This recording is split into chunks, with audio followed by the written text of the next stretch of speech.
keruntuhan mereka tinggal menunggu waktu.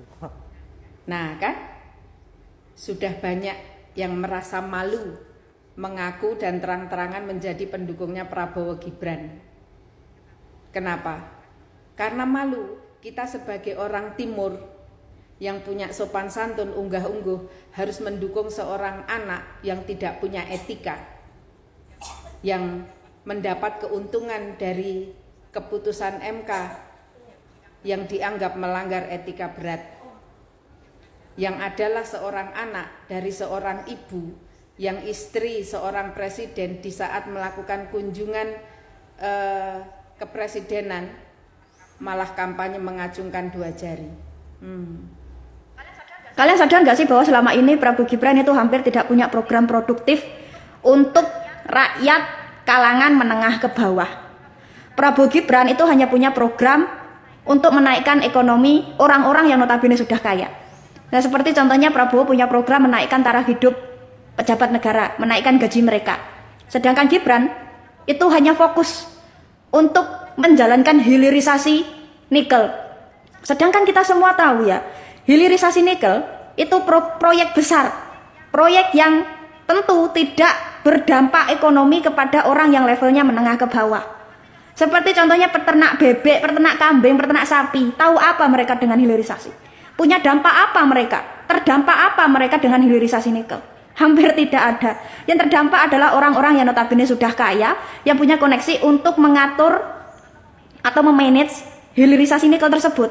Nah, sedangkan orang-orang yang level ekonominya menengah ke bawah itu hanya diberi program konsumtif seperti makan siang gratis, terus bansos, BLT, itu saja. Nggak ada program produktif untuk menaikkan taraf hidup mereka secara bermartabat. Program-program konsumtif yang diberikan Prabowo Gibran kepada kalangan menengah ke bawah itu seperti mengajarkan kalangan menengah ke bawah untuk malas bekerja.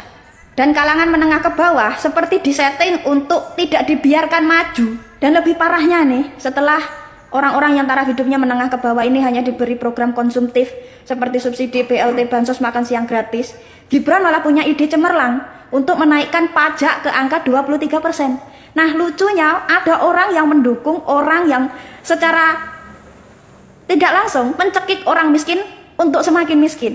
Gak tahu deh pola pikir pendukung Prabowo Gibran itu gimana. Kalau seperti Raffi Ahmad ya, yang punya proyek besar, yang punya nilai ekonomi besar, yang harus berjalan bagaimanapun caranya, itu wajar banget kalau dukung Prabowo Gibran, karena mereka cari aman. Lah terus orang-orang remahan rengginang yang punya pay letter, punya pinjol, punya utang di Mekar, terus dukung Gibran yang jelas-jelas punya ide menaikkan pajak sampai 23%. Itu otaknya loh di mana? Gak masuk akal. Banyak yang bangga sama survei-survei dan selalu teriak optimis 1 putaran. Padahal Wowo sendiri yang dulu bilang jangan percaya sama survei. Tapi sekarang survei diagung-agungkan. 2014, 2019 Wowo selalu unggul di survei.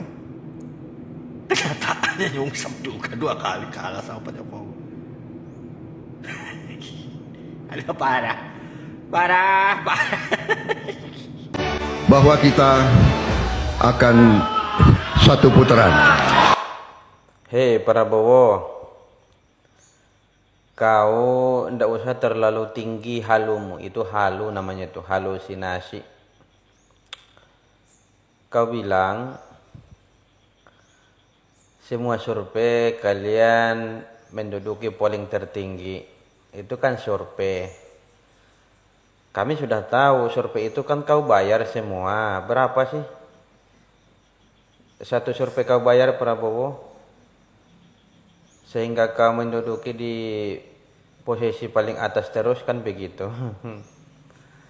Prabowo, saya aja rakyat biasa, normal, kan begitu.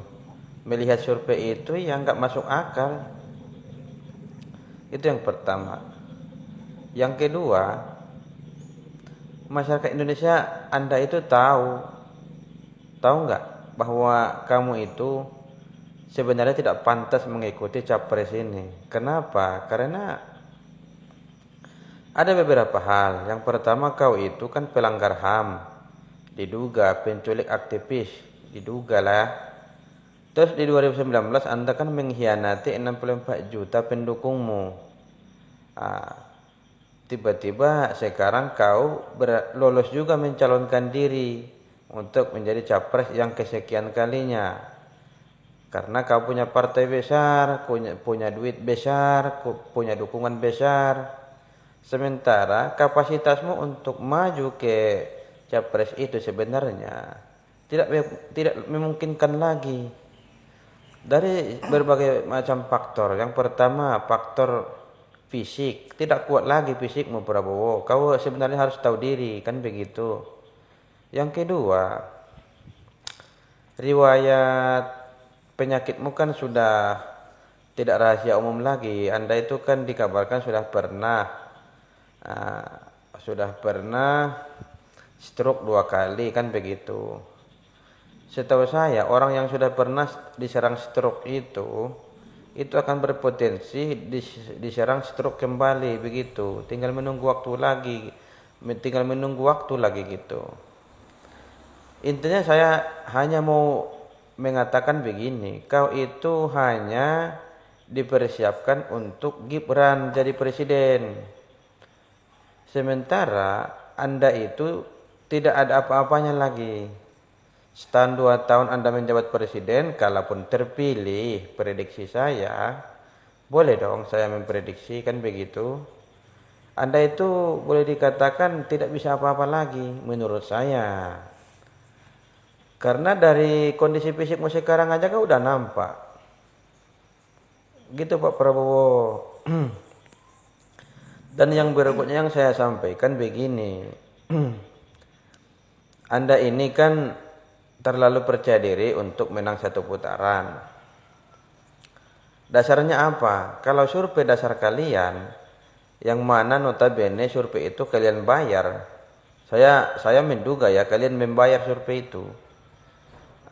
Sementara penentu pemilu besok 14 Februari bukan berdasarkan survei, tapi berdasarkan masyarakat mencoblos capres di antara yang 3 itu.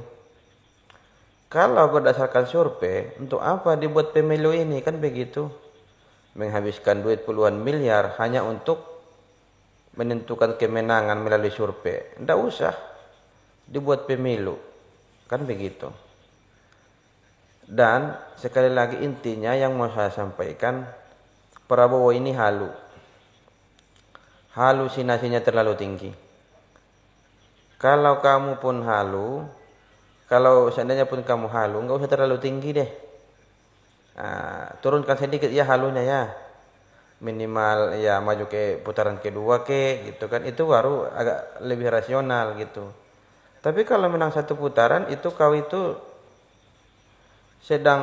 kau itu mabuk. Sama aja kau itu ngomong ketika mabuk gitu kan. Asal ngomong aja. Itu ya Prabowo ya. Tidak bagus kayak gitu. Dan henti-hentinya para netizen menampol congor Prabowo dan Gibran. Berbagai komentar para netizen ini mulai dari persoalan survei yang tidak sesuai dengan fakta yang terjadi di lapangan, dan juga sejumlah program-programnya Prabowo Gibran yang tidak masuk di akal.